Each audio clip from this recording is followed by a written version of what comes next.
দু চোখে হঠাৎ করে কাল বৈশাখী, চৈত্রের শেষ বেলা পাতা ওড়ে নাকি, গত বছরের মায়া ভেঙে যাবে বলে, রাজপথ ভেসে গেছে অচেনা কাজলে।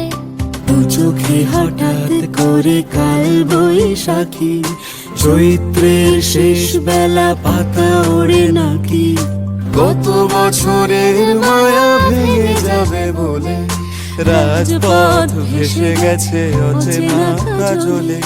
তুমিও অঝরে তাকে শুধু ভালোবেসো, এসো হে বৈশাখী